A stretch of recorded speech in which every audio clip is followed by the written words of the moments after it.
நீங்க வந்து யாருக்கு ஓட்டு போடுவீங்க அப்படின்னு கேட்டா, நான் வந்து விஜய்க்கு ஓட்டு போடுவேன். எதுக்கு விஜய்க்கு ஓட்டு போடுவீங்க அப்படின்னு கேட்டேன். இல்லங்க. ஒரு சேஞ்ச் வேண்டாமா? ஒரு மாற்றம் வேண்டாமா? என்ன மாற்றத்த கொண்டு வருவாரு சொல்லுங்க? என்ன ஆண்டி பாப்பா போட்டு தாப்பா பக்கத்து வீட்டுக்காரன் பாப்பான்னு ஏதாவது லூசுத்தனமாக பேசிக்கிட்டு இருந்தது நீங்கள் திடீர்னு எப்படிலாம் கேள்வி கேட்குறீங்க? நாங்கள் ஆச்சரியப்பட்டு போகிறோம். எங்களால் பதில் சொல்ல முடியல. ஆனால் நீங்கள் கேட்குற கேள்வி நியாயமாக தான் போயிடுது. யாருக்கிட்ட போய் மைக்க நீட்டினாலும் யாருக்கு ஓட்டு போடுவீங்கன்னு கேட்டால் விஜய்க்கு தான் ஓட்டு போடுவோன்றாங்க.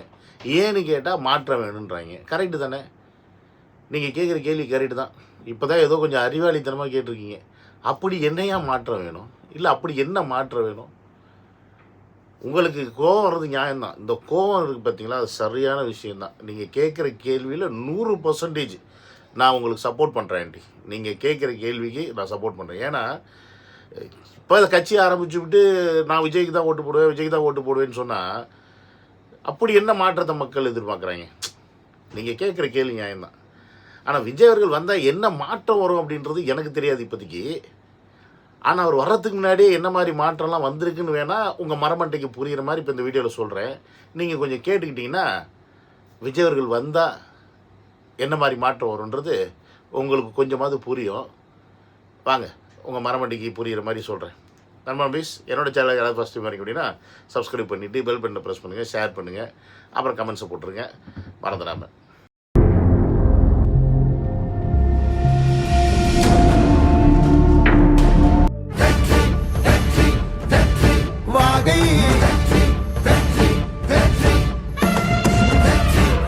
இப்ப இல்லாத எந்த வளர்ச்சியை விஜயால் கொண்டு வர முடியும்? இல்ல அதற்கான ஏதாவது ஒரு பிளான் வச்சிருக்காரா? அதற்கான செயல் திட்டம் ஏதாவது ஒரு மேடையில பேசிருக்காரா அப்படின்னு கேட்டா அவங்க கிட்ட பதில் இல்ல. அப்படிப்பட்ட ஒரு தலைமுறை வந்து இன்னைக்கு உருவாக்கிட்டு இருக்காங்க. அவங்களுக்கு அப்படிப்பட்ட தலைமுறை தான் வேணும்.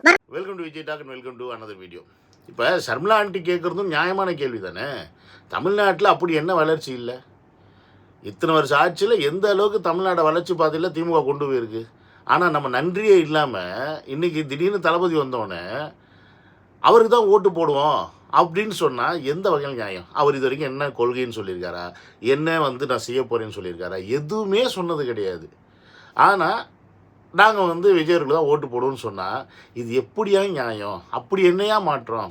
எப்படிப்பட்ட ஒரு இளைஞர் கூட்டத்தை வந்து தளபதி கொண்டு போகிறாரு, எப்படி உருவாக்கி கொண்டு வராங்க பாருங்கள் அப்படின்னு ரொம்ப ஆதங்கப்படுறாங்க. ஏன்னா தமிழ்நாடு எந்த அளவுக்கு திமுக வளர்ச்சி ஆக்கியிருக்கு அப்படின்றத நான் நம்புகிறேங்க. நீங்கள் நம்புங்க, நம்பாமல் போங்க.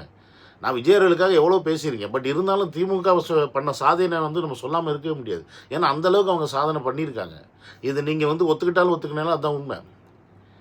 நான் வேணால் லிஸ்ட்டு தரேன், நீங்கள் பார்த்துங்க. அதாவது முதல் லிஸ்ட்டு என்னன்னு பார்த்தீங்கன்னா டாஸ்மாக். என்னது? டாஸ்மாக் வந்து அரசாங்கம் நடத்தக்கூடிய ஒரு சிறப்பான தொழில். ஏன்னா அதை வந்து ப்ரைவேட் செக்டரில் விட்டோம்னா அவன் காசு கொள்ளையடிப்பான்னு சொல்லிட்டு அரசாங்கமே அதை எடுத்து நடத்துது. ஏன்னா மக்கள் குடிக்கிறவங்க வந்து பார்த்திங்கன்னா அரசாங்கம் விற்கிற சரக்கு தான் வாங்கி குடிக்கணும். ஏன்னா அடுத்தவன் விற்றா அது உடம்புக்கு கெடுதி. அரசாங்கம் விற்கிற சரக்கு வாங்கி கொடுக்குறது தான் உடம்புக்கு நல்லதுன்னு சொல்லி டாஸ்மாகோட வளர்ச்சியை வந்து மிகைப்படுத்திக்கிட்டே போகிறாங்க. அது எந்த அளவுக்கு வளர்ச்சி அடைஞ்சிருக்குன்னு இப்போ உங்கள் எல்லாருக்குமே தெரியும். வருஷம் டார்கெட் ஃபிக்ஸ் பண்ணி வளர்ச்சி கொண்டு போகிறாங்க. ஸோ அது ஒரு வளர்ச்சி. அதுக்கப்புறம் பார்த்திங்கன்னா எங்கே பார்த்தாலுமே வந்து போதை மயம். இளைஞர்கள்லாம் பார்த்தீங்கன்னா தண்ணியை போட்டுவிட்டு கஞ்சா அடிச்சுப்புட்டு ரோட்டில் சண்டை போடுறாங்க, பொம்பளை பிள்ளை கையை பிடிச்சி இழுக்கிறாங்க, போனால் வந்தால் பொம்பளை பிள்ளையை கிண்டல் பண்ணுறாங்க. சரி, கிண்டல் பண்ணுறதாவது காலங்காலமாக நடக்குது. சின்ன பிள்ளையை கூட்டு போய் எடுக்கிறாங்க, 80 வயசு கிளவியை கூட்டு போய் எடுக்கிறாங்க. அந்த அளவுக்கு போதையிலையும் வளர்ச்சி அடைஞ்சிருக்கு தமிழ்நாடு. இதை நீங்கள் ஒத்துக்கணும். ஃபஸ்ட்டு டாஸ்மாக்கு சரக்கு, ரெண்டாவது போதை. அதில் அப்புறம் பார்த்தீங்கன்னா போலீஸ் டிபார்ட்மெண்ட். இவங்க வந்து பார்த்திங்கன்னா தமிழ்நாடு போலீஸ் வந்து ஸ்காட்லாண்ட் யார்டு போலீஸ்க்கு ஈக்குவலாக ஒரு காலகட்டத்தில் பேசப்பட்டுச்சு. ஆனால் இன்றைக்கி எஃப்ஐஆர் காப்பி எப்படி லீக் ஆகுதுன்னு கேட்டால் அது தெரில அப்படின்றாங்க. அந்த டிபார்ட்மெண்ட்டு எந்த அளவுக்கு வளர்ச்சி அடைஞ்சிருக்குன்னு நீங்களே பார்த்துங்க. இது எல்லாத்துக்கும் மேலே ஊழல் டிபார்ட்மெண்ட் மட்டும் வளர்ச்சி அடையாமல் இருக்கே இருக்காது. ஏன்னு கேட்டிங்கன்னு வச்சுக்கோங்க, ஒவ்வொரு காலகட்டத்திலையும் ஒவ்வொரு டைப் ஆஃப் ஊழல் வந்து டிஃப்ரெண்ட்டாக பண்ணுவாங்கப்பா. அதாவது வெறும் காற்றை வச்சே ஊழல் பண்ணவங்க தானே இவங்களாம். அப்படி இருக்கும்போது அப்போயே அந்த அளவுக்கு வந்து வளர்ச்சி அடைஞ்சிட்டாங்க அப்படின்னும் போது இப்போ பார்த்திங்கன்னா வேறு லெவலில் ஊழல் பண்ணிக்கிட்டு இருக்காங்க. ஸோ இந்த மாதிரி எல்லாத்துலேயுமே வந்து வளர்ச்சி பாதையை நோக்கி தான் வந்து தமிழ்நாடு கொண்டு போயிருக்காங்க அப்படின்னும் போது நம்ம திடீர்னு விஜய் அவர்களை வந்து அவர் தானே ஓட்டு போடுவோம், எங்களுக்கு ஒரு மாற்றம் வேணும் அப்படின்னா நியாயமா? மக்களை நீங்களே சொல்லுங்கள். நன்றி வேண்டாமா? அவங்கக்கிட்ட ஓட்டுக்கு காசு வாங்கியிருக்கீங்களே, அதில் எவ்வளோ பெரிய வளர்ச்சி அடைஞ்சிருக்கீங்கன்னு நீங்கள் உண்மையாலுமே நன்றி உள்ள மக்களாக இருந்தால் நீங்கள் அவங்களே தான் ஓட்டு போகணும். ஏன்னா முன்னாடி வந்து ஒரு 100 ரூபா கொடுத்துருப்பாங்க, இல்லைன்னா 500 ரூபா கொடுத்துருப்பாங்க, இப்போ 1000 ரூபா கொடுத்தாங்க, இப்போ 5000 கொடுத்தாங்க, இப்போ வரப்போகிற தேர்தல் 10-15,000 வரைக்கும் கொடுப்பாங்க ஒரு ஓட்டுக்கு. நீங்கள் வேணால் பாருங்கள். அப்போ எவ்வளோ பெரிய வளர்ச்சி பாருங்கள் ஓட்டுக்கு காசு கொடுக்குறதுல. அதுலேயும் வளர்ச்சி அடைஞ்சிருக்கு. ப்ளஸ் மக்களை வேலை பார்த்து வசதி அமைப்போட வாழ வைக்கிறத போக்கி ஓசியில் உட்கார வச்சு 1000 ரூபா காசுக்கும், ஓசி பஸ்ஸுக்கும், அழுகி போன அரிசிக்கும், புழுத்து போன பருப்புக்கும், எப்படி புழுத்து போன பருப்புக்கும் 200 ரூபா காசுக்கும் கூட்டத்தை கூட்டுறதுலையும் வளர்ச்சி அடைஞ்சிருக்காங்க. இப்படி எல்லா வகையிலுமே வளர்ச்சி அடைஞ்சிருக்காங்க. இந்தளவுக்கு வளர்ச்சி பாதையில் தமிழக நம்ம மக்களையும் தமிழ்நாட்டையும் கொண்டு போயிருக்காங்க. அப்படின்னும் போது நம்ம ஷர்மிளா ஆண்டி கோவப்படுறதுல நியாயம் இருக்க தான்ப்பா செய்யுது. அதனால் அவங்க சரியானவங்க தான். நீங்கள் தான் முதல்ல மாறணும் மக்களே. வரலாறு தெரியாத ஒரு தலைமுறை, நாம பட்ட கஷ்டங்கள் தெரியாத ஒரு தலைமுறை, நாம கடந்து வந்த பாதை தெரியாத ஒரு தலைமுறையை தான் இன்னைக்கு வளர்த்தெடுக்கணும் அப்படின்னு முயற்சி பண்ணிட்டு இருக்காங்க. அதை தெளிவா இந்த சமூக ஊடகங்கள் மூலமாக அவர் செய்து கொண்டிருக்கிறார்கள். அப்ப இன்னைக்கு மீண்டும் பெரியார், அம்பேத்கர், டாக்டர் கலைஞர் போன்ற தலைவர்களை அடுத்த தலைமுறைக்கு கொண்டு போய் சேர்க்க வேண்டிய ஒரு கடமை நம்ம எல்லாருக்குமே இருக்கு. ஒவ்வொரு தமிழனுக்கும் இந்த கடமை இருக்கு. மக்களே, மனசாட்சி இருக்கா அவங்களுக்குலாம்? மனசாட்சி எவ்வளோ கஷ்டப்பட்டு அவங்களாம் தமிழ்நாட்டை இந்த அளவுக்கு வளர்ச்சி பாதையில் கொண்டு போயிருக்காங்க. அவங்களோட வரலாறு தெரியுமா? அவங்க எப்படி வந்தாங்க தமிழ்நாட்டுக்கு தெரியுமா? கலைஞர் எப்படி வந்தார்னு தெரியுமா தமிழ்நாட்டுக்கு? இன்றைக்கி எத்தனை 1000 கோடி வச்சுருக்காங்கன்னு தெரியுமா உங்களுக்கு? ஸோ அப்போ எவ்வளோ கஷ்டப்பட்டு எந்த மாதிரியான வரலாறுலாம் படைச்சி அவங்க இவ்வளோ பெரிய இடத்துல உட்காந்துருக்காங்கன்ற அந்த பேசிக் புரிதல் கூட இல்லாமல், அறிவு கூட இல்லாமல் நம்ம அவங்கள உதாசீனப்படுத்துகிறோம் அப்படின்னா நம்மளாம் உண்மையாலுமே ரொம்ப அயோக்கியர்கள். நம்மளாம் ரொம்ப முக்கியமான அயோக்கியர்கள் தான் சொல்லுவேன். ஏன்னா இவங்க வளர்ச்சி அடைஞ்சிருக்காங்கங்க. அவங்களுடைய வரலாறு நமக்கு தெரியணும். எப்படி தெரியாமல் போகும்? இப்போ பெரியார்னா யாருக்காவது தெரியுமா? உடனே சண்டைக்கு வந்துடுவாங்க, ஏய் பெரியார் தெரியாது அப்படின்னு. தெரியாது, நிறைய பேருக்கு 2K கிட்ஸுக்கு தெரியாது. அதை தான் ஷர்மிளா ஆண்டி சொல்கிறாங்க. பெரியாரை தெரியுமா? கலைஞரை தெரியுமா? அம்பேத்கரை தெரியுமா? இவங்களெல்லாம் தெரியுமான்னு கேட்டுட்டு சுத்தமான தமிழன் நம்ம அப்படின்றாங்க. ஏம்மா இந்த 3 பேரில் யார் தமிழன்னு கொஞ்சம் சொல்லுங்கள் ஆண்டி. பெரியார் தமிழரா, இல்லை அம்பேத்கர் தமிழரா, இல்லை கலைஞர் தான் தமிழரா? தமிழர் ஒருத்தர் இருந்தார், அவர் ஏன் சொல்லவே இல்லை? உன் வாயில் வரவே இல்லை? காமராசர் எங்கேம்மா போனார்? ஏன் ஆண்டி காமராசர் எங்கே போனார்? இவங்க வரலாறு மட்டும்தான் நாங்கள் தெரிஞ்சுக்கணும். பெரியார் வரலாறு தெரிஞ்சுக்கணும், அம்பேத்கர் வரலாறு. இப்போலாம் அம்பேத்கர் வாயில் வருதுமா, வாயில் வருது ஆண்டி, வாயில் அம்பேத்கர் பேர் வருது. அது கூட தளபதி அவர்கள் இது வரைக்கும் யாருக்காவது வரலாறு பற்றி சொல்லி கொடுத்துருக்காரா? தேவையில்லாமல் ஒரு 5 கொள்கை தலைவரை வச்சுக்கிட்டு இருக்காருயா. பெரியார் வச்சுக்கிறாரு, அம்பேத்கர் வச்சுருக்காரு, காமராஜர் வச்சுருக்காரு, வேலுநாச்சியரையும் கொள்கை தலைவரை வச்சுருக்கிறாரு. நான் வாட்டுக்கு மொட்டையை சொன்னால் தப்பாக போயிடும். அஞ்சலி அம்மாலையும் கொள்கை தலைவராக வச்சுருக்காங்க. தேவையில்லாமல் வச்சுருக்காரு. இவங்க பாருங்கள் ஷார்ப்பாக பெரியார், கலைஞர், இடையில அம்பேத்கரை பூத்திக்கிட்டாங்க. வேணும்ல, இல்லைன்னா ஆப் அடிச்சுடுவார் விசிகா, விடுதலை சிறுத்தை. அதனால இப்போ வரும், இனிமேல் அம்பேத்கர் அடிக்கடி இவங்க வாயில் வரும். இது வரைக்கும் அம்பேத்கர் படத்தை கூட இவங்க மாநாட்டிலையோ இல்லை இவங்க நடத்துகிற நிகழ்ச்சியிலையோ வச்சது கிடையாது.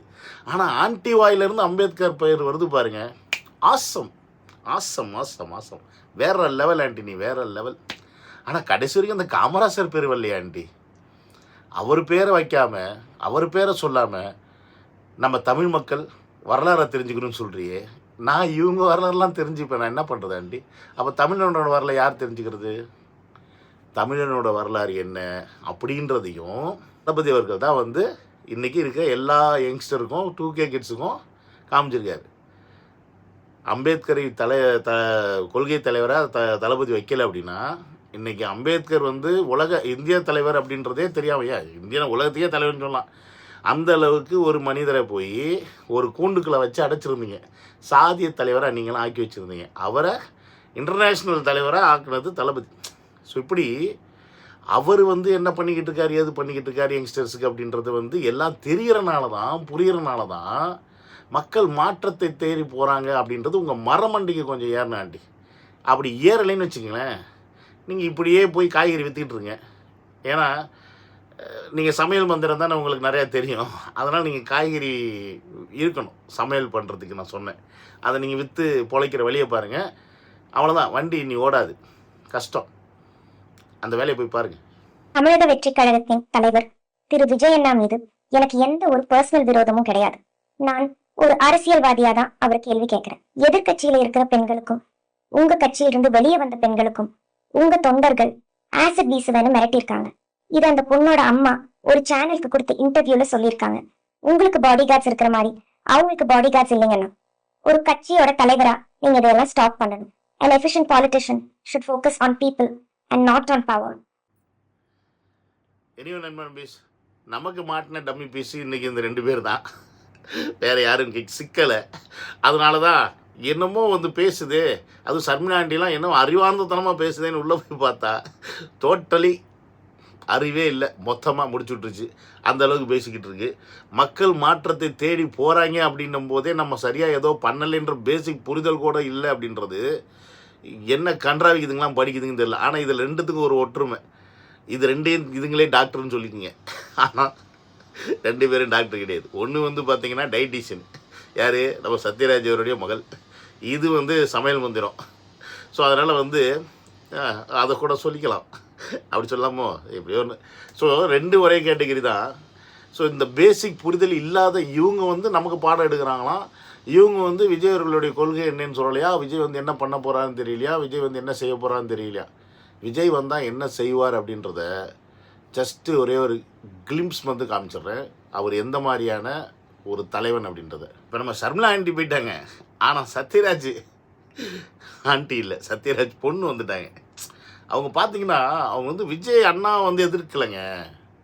விஜய் அண்ணாவை ஏங்க எதிர்க்க போகிறார் அவர்? அவங்க ஏன் எதிர்க்கிறோம்? அவங்க வந்து அரசியல் ரீதியில் விஜய் அவர்களை எதிர்க்கிறாங்க. எப்பேற்பட்ட ஒரு அலிகேஷனை வைக்கிறாங்க. நம்ம யாரா நீங்களா டே, இப்படி நீங்கள் வந்து ஆசிட் வீசுவேன் அப்படின்னு சொல்லிலாம் நீங்கள் பேசலாமா? இது வந்து தளபதிக்கு அவப்பேர் எடுத்து ஏற்படுத்துகிற மாதிரில இருக்குது. பார்த்தீங்களா, அவங்க அவ்வளோ பெரிய அக்யூசியேஷன் வைக்கிறாங்க. ஏன்னா யார் பேசுனாங்க, ஏது பேசுனாங்க அப்படின்றது வந்து அவங்களால கண்டுபிடிக்க முடியாது. ஏன்னா அவங்கக்கிட்ட ஆட்சி கிடையாது, அவங்கக்கிட்ட அதிகாரம் கிடையாது, அவங்கக்கிட்ட காவல்துறை கிடையாது, ஃபோன் நம்பர் கிடையாது, அவனை ட்ரேஸ் பண்ணி பிடிக்க முடியாது. ஆனால் விஜய் அவர்களுடைய தொண்டர்கள் வந்து, விஜய் அவர்கள் ரசிகர்கள் வந்து மூஞ்சில் ஆசிட் அடிப்பேன். ஆனால் இங்கே பல பேரோட மைண்ட் வாய்ஸ் என்ன அப்படின்னா, ஆல்ரெடி மூஞ்சில் ஆசிட் அடிச்ச மாதிரி தான் இருக்குது அப்படின்றது தான் அங்கே மைண்ட் வாய்ஸு. ஸோ அதை நம்ம சொல்லி இங்கே அவங்கள அசிங்கப்படுத்தலாம் விரும்பலை, பாடி ஷேமிங்லாம் பண்ண விரும்பலை. அது அவங்களுடைய பாயிண்ட் ஆஃப் வியூ. ஆனால் என்ன ஒன்றுனா இவங்கக்கிட்ட நான் கேட்க வேண்டிய கேள்வி, உங்களை பேசிட்டாங்கன்னு ஒருமே ஆதாரமே இல்லாத ஒரு குற்றச்சாட்டு எடுத்து வைக்கிறீங்களே, ஆதாரத்தோட ஏகப்பட்ட குற்ற விஷயங்கள் பெண்களுக்கு எதிராக தமிழ்நாட்டில் நடந்துக்கிட்டு இருக்கு. நீங்கள்லாம் வாயை மூடிக்கொண்டு என்ன செய்து கொண்டிருக்கிறீர்கள்? சொல்லுங்கள், சத்யராஜ் மகள் அவர்களே சொல்லுங்கள். அண்ணா யூனிவர்சிட்டி மேட்ரு என்னாச்சு? அந்த அரக்கோணம் மேட்ரு என்னாச்சு? ஏன் எங்கே போனீங்க? தூங்கிட்டு இருந்தீங்களா இத்தனை நாளா? நீங்கள் வந்து உங்களுக்கு என்ன வேணுமோ அதை மட்டும் பேசுவீங்க, மற்ற விஷயத்தை பற்றிலாம் பேசவே மாட்டீங்க. தமிழ்நாட்டில் எவன் செத்தா என்ன, உசுரோட இருந்தா என்ன, நமக்கு அங்கே கூலி கொடுத்தாங்க, அங்கே போய் கும்மி அடிக்கணும், அதுக்கு 4 வார்த்தை பேசணும். ஏமா இன்றைக்கி பேசுன்னு ஒரு ஸ்டேட்மெண்ட் கொடுத்தாங்கன்னா உடனே பேச வந்துடுவீங்க. ஏமா நீ விஜய் அண்ணனா பாரு, இல்லை என்னமா வேணா பாரு, புரியுதுங்களா? ஆனால் தயவு செஞ்சு அரசியல் எதிரின்னு மட்டும் சொல்லாத. ஏன்னா நீ அரசியலுக்கும் அவருக்கும் உனக்கும் அரசியலுக்கும் சம்மந்தமே இல்லை. முதல்ல எதுக்கு நீ வந்து உட்காந்துருக்கீனே தெரியல, அந்த அளவுக்கு இருக்கும் அரசியல் ஞானம் சூன்யம். வேணும்னா போ, உங்கள் அப்பா கிட்ட போய் கொஞ்சம் அரசியல் கற்றுக்கிட்டு வந்து அப்புறமா பேசுமா.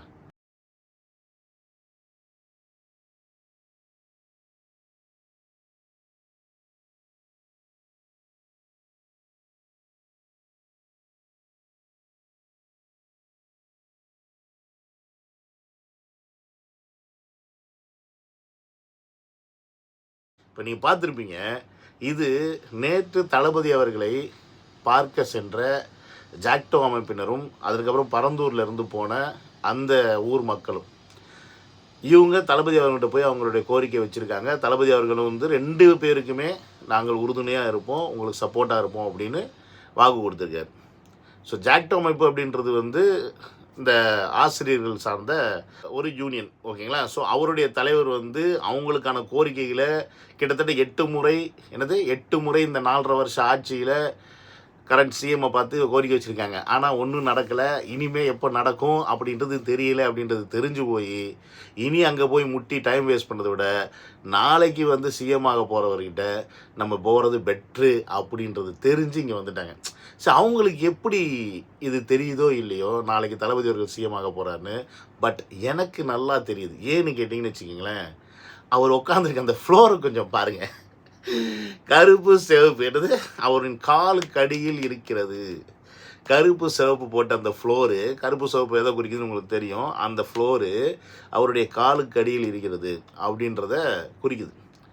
அண்டு ஒரு தலைவனுக்கான பண்பு பார்த்தீங்களா, மற்றவங்களாம் பார்த்தீங்கன்னா ஜம்முன்னு ஒரு சேர்மன் ஒரு இது மாதிரி போட்டுட்டு எல்லாரையும் கான்ஃபரன்ஸில் முக்கியமான எம்எல்ஏஸ் இவங்கெல்லாம் உட்கார வச்சுட்டு, மக்கள் பிரதிநிதி வந்தாங்கன்னா 1-2 தலைவர்கள் மட்டும் உட்கார வச்சுட்டு மற்ற எல்லாரையும் அப்படியே வெளில நிற்க வச்சுருவாங்க. இவர் ஒட்டுமொத்த மக்களையும் சுற்றி உட்கார வச்சுட்டு நடுவில் ஒரு சாதாரண சேரை போட்டு உட்காந்து அவங்களுடைய கோரிக்கைகளை கேட்கக்கூடிய ஒரு தலைவன். இதுக்கு பேர் தான் மக்களுக்கு மரியாதை கொடுக்கக்கூடிய தலைவன்றது. ஆனால் இங்கே நடந்துக்கிட்டு இருக்குது என்ன, அவங்களுக்கு நம்ம மரியாதை கொடுக்கணும், ஆனால் அவங்க நமக்கு திருப்பி மரியாதை இல்லை, தூக்கி போட்டு மிதிப்பாங்க. இதுதான் செஞ்சுக்கிட்டு இருக்காங்க காலங்காலமாக. ஸோ இதை நீங்கள் புரிஞ்சுக்கிட்டிங்கன்னா கரெக்டான தலைவன் யார் அப்படின்றத நீங்கள் 2026 டிசைட் பண்ண முடியும். இல்லை நாங்கள் திருப்பியும் சர்மிளா ஆண்டியையும் நாங்கள் சத்யராஜ் மோகனையும் தான் ஃபாலோ பண்ணி போவோம் அப்படின்னா அது உங்கள் இஷ்டம், போங்க. அவங்க வந்து என்ன சொல்கிறது, நான் என்ன சொன்னால் தப்பாக போயிடும். அதனால் நீங்கள் என்னமோ பண்ணுங்கம்மா, அவங்க பின்னாடி போனால் என்ன, என் பின்னாடி போனால் என்ன, அது உங்கள் லைஃப் அப்படின்றத நீங்களே முடிவு பண்ணிங்க. Okay, see you in another video. Love you all. Take care. Bye bye.